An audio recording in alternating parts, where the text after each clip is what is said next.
তাদের মানব জীবন শ্রেষ্ঠ জীবনের একমাত্র উদ্দেশ্য ঈশ্বর প্রাপ্তি, তা যেন এই জীবনেই সফল হয়, এই কাতর প্রার্থনা।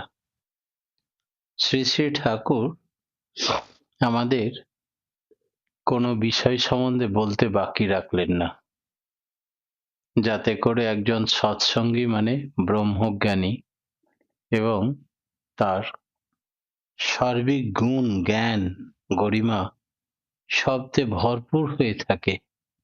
একেবারে জ্ঞানগর্ভ পেকে গেলে কি হয়, ঠাকুর বললেন, ডালিম পেকে গেলে আপনি ফেটে বার হয়, আর মুখে তা চিৎকার করে বলতে হয় না। তেমন যেন একটা সৎসঙ্গীকে দেখলেই মনে হয় জ্ঞানী গুণী, এবং তোমায় দেখে বলবে লোকে, তুমি আছো প্রাণবল্লভ, যেন আমারই পরমপিতা সর্বজ্ঞাতা, এইরকম মনে হবে। তাই হিরণ্যলোক মানে কি, ঠাকুরকে একদিন এক ভক্ত প্রশ্ন করলেন। ঠাকুর বললেন, হিরণ্য গর্ভ বলে, হিরণ্য লোক নয়। এবং হিরণ্য গর্ভ মানে হচ্ছে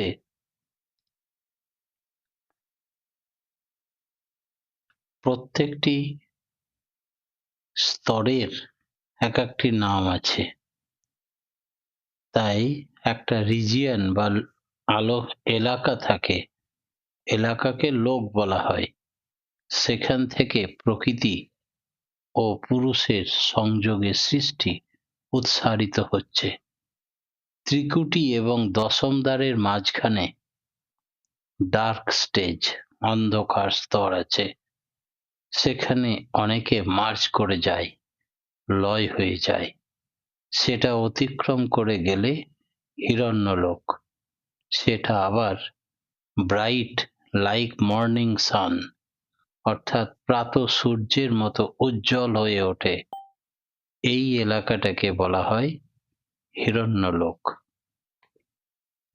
আমরা জানি সে ঘটনার কথা, যখন ঠাকুর একদিন একটি মেয়ের বিবাহ উপলক্ষে কিছু আর্থিক সাহায্য চাইলেন। তখন ঠাকুর সবাইকেই, সামনে যাকে পেলেন আশ্রমবাসীদের, বললেন, তোরা সবাই নাম লিখ, 20টা করে টাকা দিবি। এই 7 দিনের মধ্যে, ওই মাটিকে বলল 7 দিন পর এসে নিয়ে যাবি। তাই একজন নাম লেখালেন, তিনি হচ্ছেন হেমকবি। তো এই হেমকবি কিন্তু হেমদা, হেমকবি নয়। তিনি নাম লেখালেন, তিনিও আশ্রমবাসী ছিলেন। এবার 7 দিনের আগেই বাথরুম থেকে পড়ে গেলেন, নিয়ে হার্ট অ্যাটাক হলো। ভেতরে জ্ঞান থাকলেও উপরে কথা বলার ক্ষমতা ছিল না। তার স্ত্রী পুত্র পরিবার তাকে সেবা শুশ্রূষা দিতে থাকলো। সে সেটা বুঝতে পারছিল। খুব নাম করতে করতে প্রাণবায়ু মাথার ভেতর দিয়ে প্রদীপের শিখার মতো বেরিয়ে গেল। বেরিয়ে যাওয়ার পরে বললেন, অনেক দূর চলে যাচ্ছি, নাম করছি, হঠাৎ অন্ধকারে, যেন অন্ধকার কূপে পড়ে গেলাম। এই হচ্ছে ত্রিকুটির পরের স্টেজ। তারপরেও নাম করতে থাকলাম। তখন আবার নতুন সূর্যের মতো দেখা দিল। আবার চলতে লাগলাম। যখন এই হিরণ্যলোক পেরিয়ে ঠাকুর হঠাৎ এক ধমক দিয়ে বললেন, এই, তুই যে আমার খাতাতে নাম লিখিয়েছিস 20টা টাকা দিবি বলে, টাকা না দিয়ে মরে যাবি কোথায়? যা, ফিরে যা, তোর এখন মরার সময় হয়নি। বলে, ঠাকুর কিভাবে যাব? বলে, ওই তো, যেভাবে নাম করতে করতে এলি সেই পথ ধরেই নাম করতে করতে আবার পৌঁছে যাবি। তোর শরীরটা এখনো অক্ষত আছে, সেই বডির মধ্যে প্রবেশ করে হাত পা নাড়িয়ে দেখে নিবি সব ঠিক আছে কিনা। তারপরে 10 বছর এখন বাঁচবি, এখনই তোর মরার সময় হয়নি। যেহেতু বিধাতার খাতায় নাম লিখিয়েছে, তাই বিধাতা পুরুষ শারীরিক অবস্থাতেও তিনি আমাদের সব সমস্যার সমাধান করেন। প্রত্যক্ষ প্রশ্ন করে আমরা জানতে পারি, মৃত্যুর পরেও তিনি আমাদের সঙ্গে থাকেন। তাই ত্রিকুটি পেরিয়ে, অন্ধকার পেরিয়ে নামের মাধ্যমে নতুন সূর্য উদয় অর্থাৎ হিরণ্যলোক পার হতে যাচ্ছেন, সেই অবস্থায় পরমপিতা তাকে আবার পাঠিয়ে দিলেন। মাথার মধ্য দিয়ে প্রদীপের শিখার মতো প্রাণবায়ু আবার প্রবেশ করলো। হাত পা নাড়িয়ে দেখলো সব ঠিক আছে। তখন গলা শুকিয়ে গেছে, একটু জল খেতে চাইলো। সেই জল খেয়ে বললেন, চলুন, এদিকে ভক্তদের পাঠিয়েছেন ঠাকুর। তার ছেলে এসে যখন বলল বাবা মারা গেল, তখন বললে, মারা যাবে কি রে, তোর বাবা খাতাতে নাম লিখিয়েছে, মরে যাবে কোথায়?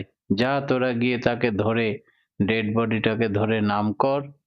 আবার যখন সে ফিরে আসবে অর্থাৎ সজীব হবে, শ্বাস প্রশ্বাস পড়বে, তখন তাকে তুলে নিয়ে আসবি আমার কাছে, বলবি আমি ডেকেছি। তাই সমস্ত ভক্তরা তাকে ধরে নিয়ে এলেন ঠাকুরের কাছে। ঠাকুর বললেন, আপনি মরে গেছিলেন কোথায় আর ফিরলেন কিভাবে? সমস্ত ঘটনাটি আপনি বলুন। তখন সেই দাদাটি ঠাকুরকে সব বললেন। বলার পরেও ঠাকুর বললেন, আমার শরীর সীমিত, কিছুদিন পরে আমাদের শরীর নষ্ট হয়ে যাবে, তাই আপনি এই সমস্ত ঘটনা আপনার ছেলের কাছে বড় সাইনবোর্ডে লিখে নিজে হাতে সই করে তারিখ দিয়ে রাখবেন। তাও বহুদিন টিকবে, অনেক মানুষ এসে দেখবে। তাই তার ছেলের বাড়িতে বহু মানুষ দেখে আসতো ঠাকুরের এই ঘটনাটি। তিনি নিজে ঠাকুরকে মুখে বললেন আর লিখিতভাবে সাইনবোর্ডে লিখে রাখলেন এবং সই করে রাখলেন। এটা থেকে প্রমাণ হয় যে বিধাতা পুরুষ আমাদের সশরীরে থাকাকালীন যেমন প্রত্যেক পদক্ষেপে সব সমস্যার সমাধানকারী হিসাবে কাজে লাগে, মৃত্যুর পরেও তিনি আমাদের আত্মাকে নিয়ে যান যথাস্থানে। যদি তার নাম করতে করতে যাওয়া যায়, বিভিন্ন স্তর পার করে নিয়ে যান। তাই ত্রিকুটি পার করে সবেমাত্র এই হিরণ্যগর্ভ পার করে তাকে আবার ফেরত পাঠিয়ে দিয়েছিলেন ঠাকুর। পরম প্রেমময় শ্রী শ্রী ঠাকুর ভক্তিযোগ, জ্ঞানযোগ এবং কর্মযোগ এগুলির কথা বললেন। আমরা যাই করি, আসল জিনিস হচ্ছে ওই অনুরাগ। যাকে ভালোবাসি তাতে তুষ্ট করার প্রবৃত্তি আমাদের থাকে। এই থেকে আসে কর্ম, কর্মর ভিতর দিয়ে আসে জ্ঞান। তাহলে ভক্তিযোগ, জ্ঞানযোগ আর কর্মযোগ পরস্পর অঙ্গাঙ্গিভাবে জড়িত। গোড়ায় চাই ভক্তি, আর এই ভক্তি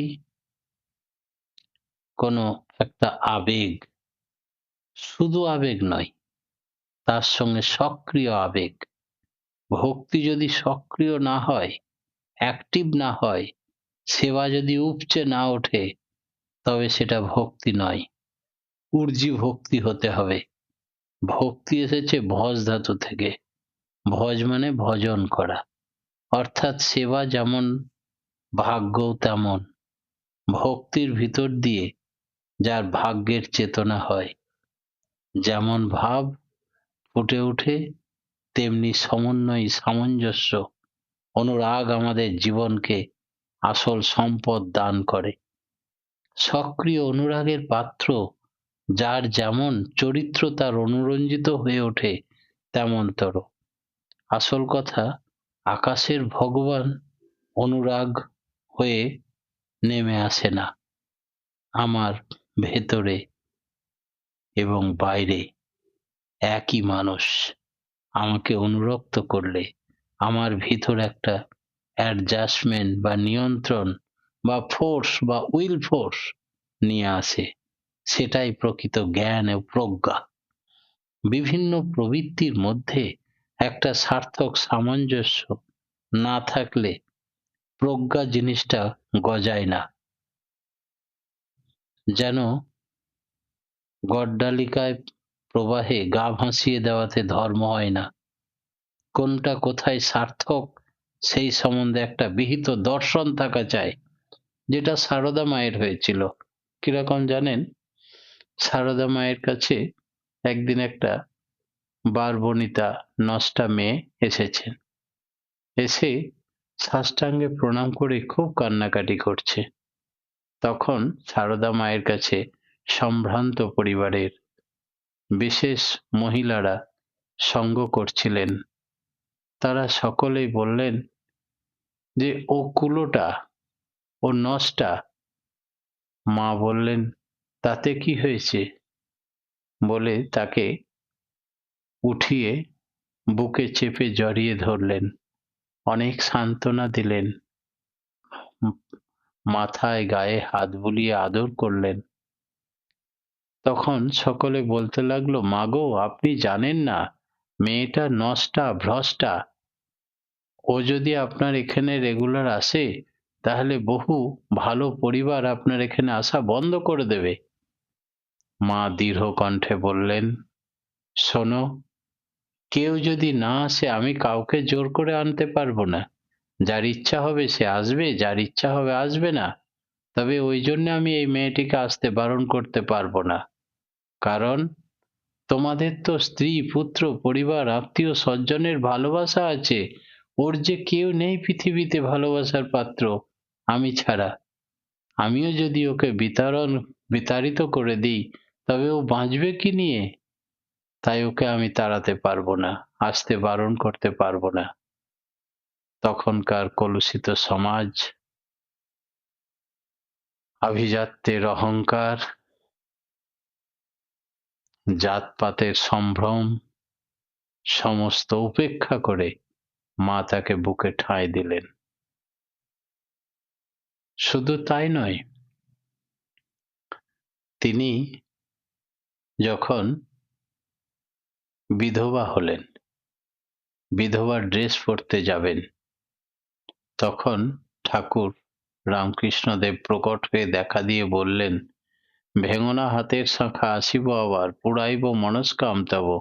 জন্ম নিব দরিদ্র ব্রাহ্মণ পরিবারে, 2 বছর 2 মাস পরে ঈশান কোণে।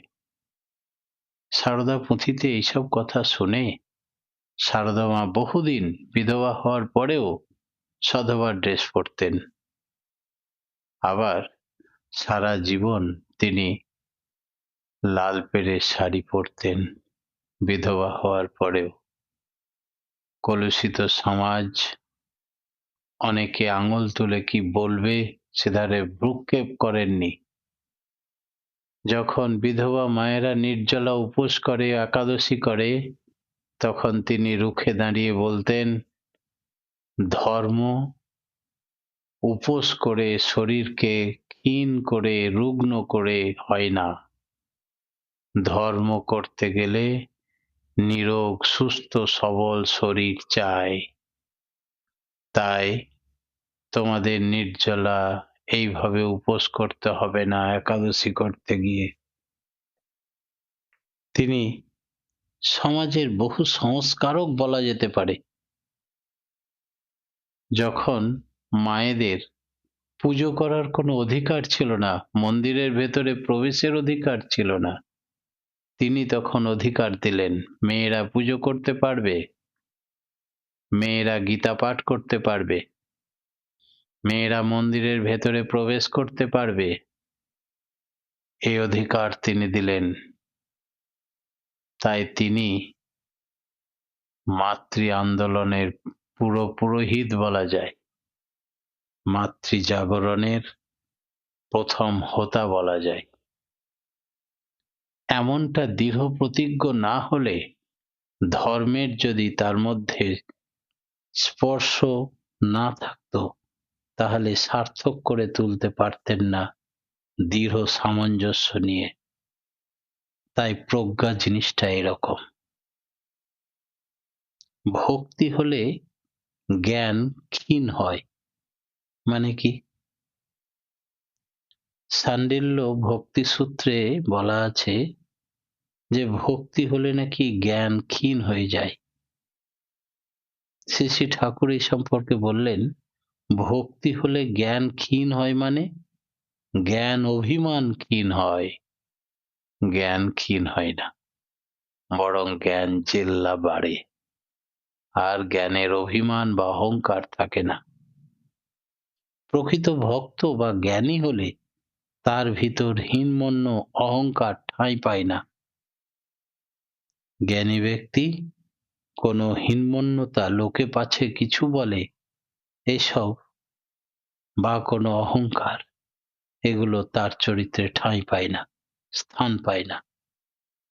হীনমন্যতা বা অহমিকা সেই জিনিস মানুষকে ইষ্ট পরিবেশ থেকে এবং আত্মজ্ঞান থেকে দূরে সরিয়ে রাখে। কিন্তু ভক্তি বা জ্ঞান হলে মানুষ যেমন ইষ্ট বা স্বরূপের সঙ্গে যোগযুক্ত হয়, তেমনি সে এমন নিরভিমান হয় যে সর্বসাধারণের সঙ্গে সে সতই একাত্ম বোধ করে। তার কাছে আসলে মানুষ সতই তার প্রতি আকৃষ্ট হয়, এবং শুধু তার প্রতি আকৃষ্টই হয় না, সে পরম উৎসে যোগানত হয় এবং তার প্রতি সতই সক্রিয়ভাবে শ্রদ্ধান্বিত হয়ে ওঠে। তাই চরিত্রের মতো যাজন আর নেই। তাই ঠাকুর বললেন, চলন ছাড়া চরণ পূজা, বন্ধা পূজা তাই জানিস। তাই চলন পুজোর কথা বললেন। আমাদের চাই সেই চরিত্র যা নিয়ত সর্বপ্রকারে ইষ্টকে পরিবেশের মধ্যে সঞ্চারিত এবং বিঘোষিত করে চলে। বিবর্তনের বিধি এবং মহাপুরুষের জন্ম, এই দুইয়ের সঙ্গতি কোথায়? বিবর্তনের বিধি এবং মহাপুরুষের জন্ম, দুইয়ের মধ্যে যথেষ্ট সঙ্গতি আছে। মেরি এবং জোসেফ থেকে ক্রাইস্টের মতো মানুষের আবির্ভাব হয়েছিল। মানুষের চাহিদা থাকলেই সে তার পরিপূরণ চায়। যিশুর আবির্ভাবের পূর্বে বহু মানুষের মনে একটা আকুল সমস্যা জেগেছিল যে তখনকার প্রতিকূল রাজনৈতিক, সামাজিক, অর্থনৈতিক এবং নৈতিক পরিস্থিতির মধ্যে কিভাবে টিকে থাকা যায়। একজন উদ্ধাতা, কেউ এসে তাদের বাঁচার পথ করে দেবেন, এমনতার একটা প্রার্থনা ও বিশ্বাসের আবহাওয়া তখন সৃষ্টি হয়েছিল। বহু মানুষের মধ্যে তখন একটা আর্তনাদ দেখা গেছিল। জোসেফ ও মেরি সেই ভাবের একটা টার্নিং সেন্টার হয়ে দাঁড়িয়েছিল। তাই যিশু যেখানে আবির্ভূত হওয়ার সুযোগ পেলেন, একটা বিশেষ সময়ে, একটা বিশেষ পরিবেশে, বিশেষ ভাব দানা বেঁধে ওঠে, তখন কোনো উপযুক্ত মাধ্যমকে আশ্রয় করে জীবন বিবর্তিত হয়ে উঠতে চায়। সেইভাবেই সমষ্টির সম্বেগ কেন্দ্রীভূত হয়ে যখন রূপ পরিগ্রহ করে, তখন কোনো মহানের আবির্ভাব হয়।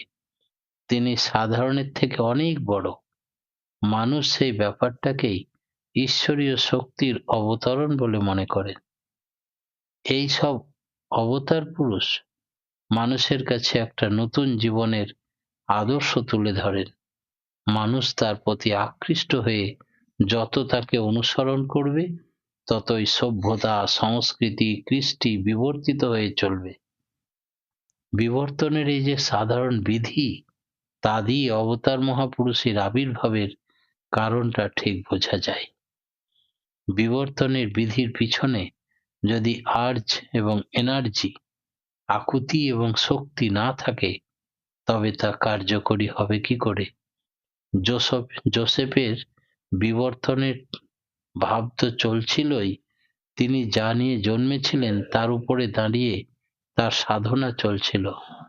তিনি যে পরিবেশের প্রভাবে ওই উচ্চ ভাবভূমিতে অধিরূঢ় করেছিলেন, সেইটি যেন হয়ে দাঁড়ালো তার ইভলভ অর্থাৎ বিবর্তিত রূপ। তিনি যে ওইভাবে সমতান হলেন, তার সম্ভব হলো এর ভিতর দিয়ে ছিল শক্তি।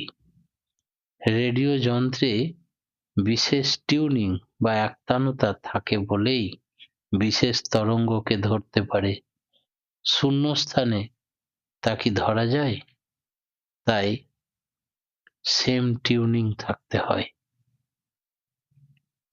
শ্রী শ্রী ঠাকুর বললেন, এই টিউনিং থাকলে কি হয়?